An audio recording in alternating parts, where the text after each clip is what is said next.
Today, I feel like quitting. I am heartbroken that I even have to share this with you.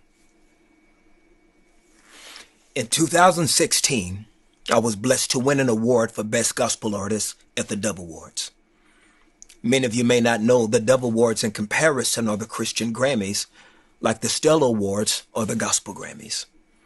For so long, the terms Christian and gospel for many are code words for white and black, which history may teach us was a setup for this unfortunate place we find ourselves in today.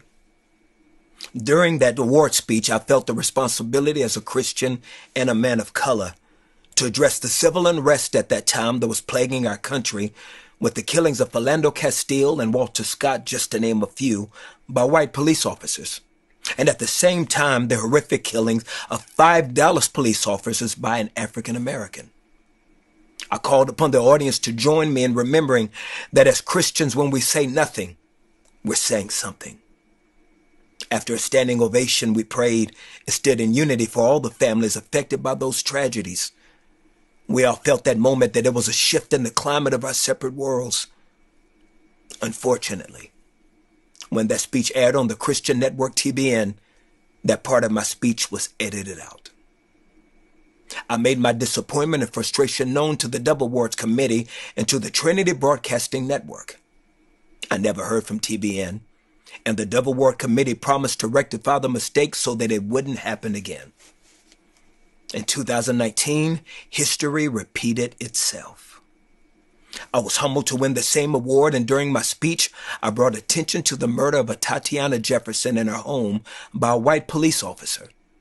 I asked everyone in the audience and those viewing to join me in prayer for not only a Tatiana's family, including her 8-year-old nephew who witnessed the killing, but also for the family of the police officer.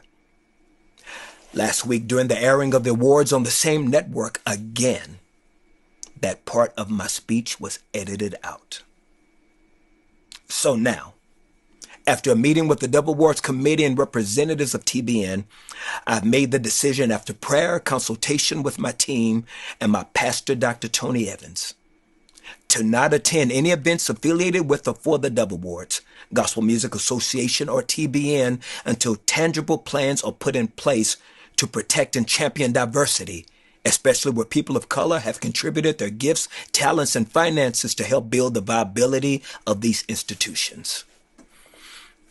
I am aware that the word boycott often has a negative connotation and finality to it. But my goal will forever be reconciliation as well as accountability.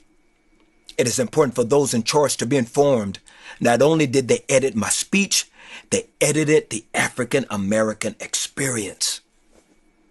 I'm not asking those in the gospel community to follow my decision. No, this is my personal choice to take a stand and hold responsible those in positions of power to acknowledge the issues in our separate communities that have existed from colonialism to Jim Crow.